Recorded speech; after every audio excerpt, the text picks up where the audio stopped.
So I am Alexandre Fett. I am the head of the delegation in Yemen for the International Committee of the Red Cross. I've been holding this position since March last year, so a little bit more than a little bit under a year and a half now. Reached a situation where 450,000 people are suspected to have at one point contracted cholera. So these unprecedented figures with close to 2,000 people who regrettably died of this, and before the end of the year we may reach figures of 600,000. So this is really one of the most serious outbreak of cholera worldwide that happened in recent years. What the ICRC does with its partners of the Yemeni Red Crescent Society is basically two levels of things.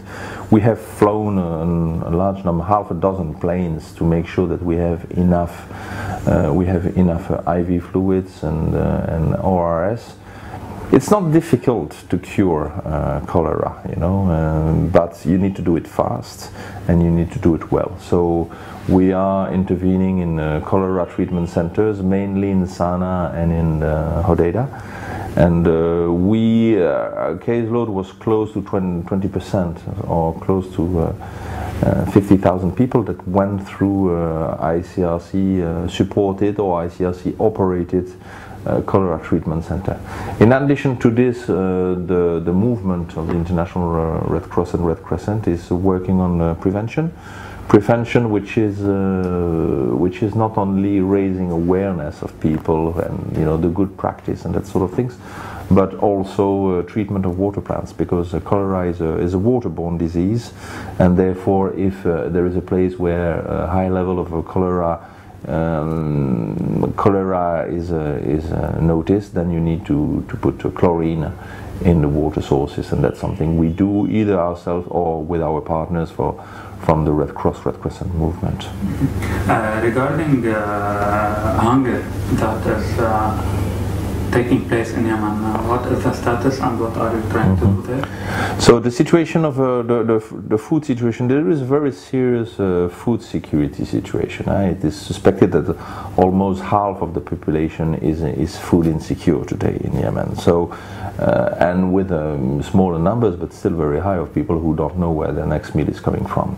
So and this of course impacts the general status of health status, because coming back to cholera, the cholera happens and has the effect, especially with people who are malnourished, people who are better off. Either they don't catch the disease, or if they catch it, their chances of survival is much higher. But when you have people who are already weak, who have didn't have a good diet before, then they can suffer from all sorts of illnesses. And today the situation in Yemen is that the health, the status of the health system is really quite alarming. And this is compounded by the nutritional status, where, as I said, half of the population is food insecure. We put the main thrust of our reaction on health so far, because that's where we thought that we could have the fastest and more concrete impact. But as the situation deteriorates, we are seriously considering stepping up our response in food. So far food was mainly in places like Taiz, which is a frontline city, and therefore we have this, for instance, a bread program where bread is provided to families who are in a more difficult situation. Yes, well, the situation of getting good into Yemen and across Yemen is not easy. Having said that, in recent months there has been an improvement. At least there is an element of hope there, is that I suppose the Yemenis themselves and the parties to the conflict realize that a new threshold in the humanitarian situation, the humanitarian consequences of the conflict is so big that this is getting a bit improved. Access of goods into and across Yemen. Unfortunately, there are way too many violations of humanitarian law today, and that's something which is really concerning. Those violations can be the fact that, you know, power plants, hospitals have been attacked. So there are those people who die as a direct result of these hostilities, but cholera is an indirect result. You know, the water system has been damaged, the sewage system has been damaged. So therefore, it's the whole country which is suffering from the effect of the hostilities. And here we call on the parties to show restraint, but also on those states which support parties to the conflict to use their influence. And we know that there are a number of you know, important states who are supporting parties to the conflict, and we are calling upon them to use their influence to do what is in their power to convince the parties to respect the IHR. Some parties are accused of having secret prisons and of kidnapping opponents. Are you following up on this? The issue of access to detainees is a very big concern at the moment throughout Yemen. I have noted the reports that you are referring to, more largely for the ICRC, having access to people who have been arrested, captured in relation to the conflict is a priority, and unfortunately access is way too small. Are big, first of all, in terms of family links. You have detainees who didn't have access or contact with their families for months, sometimes years. Sometimes the families think that their loved ones are dead.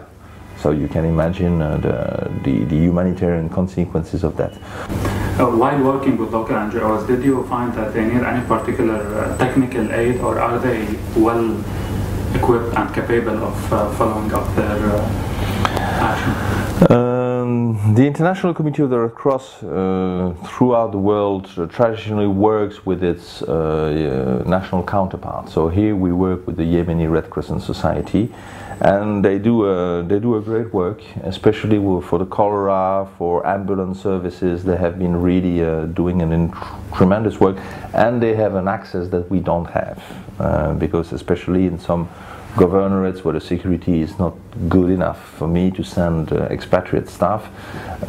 Sometimes it's YRCS, the Yemeni Red Crescent Society, that does the job, and they do a great job.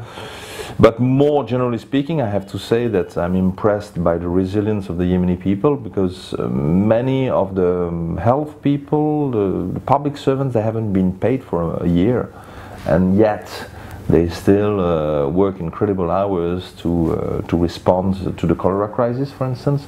So you have a people there which is committed, which is confronted to this tremendous humanitarian situation, but still shows courage and dedication, and I find this quite remarkable. Are you facing any funding problems with your operations in Yemen?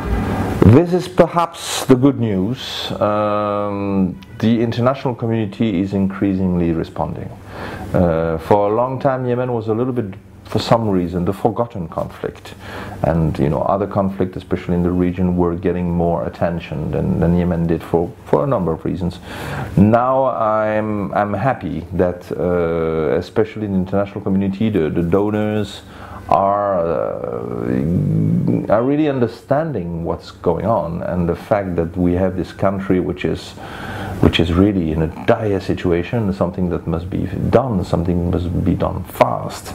And no, in terms of funding, this has remarkably improved in recent months, and I think we will still further. We still have a large operation. It's the 5th largest operation worldwide of the ICRC, and we may still extend it.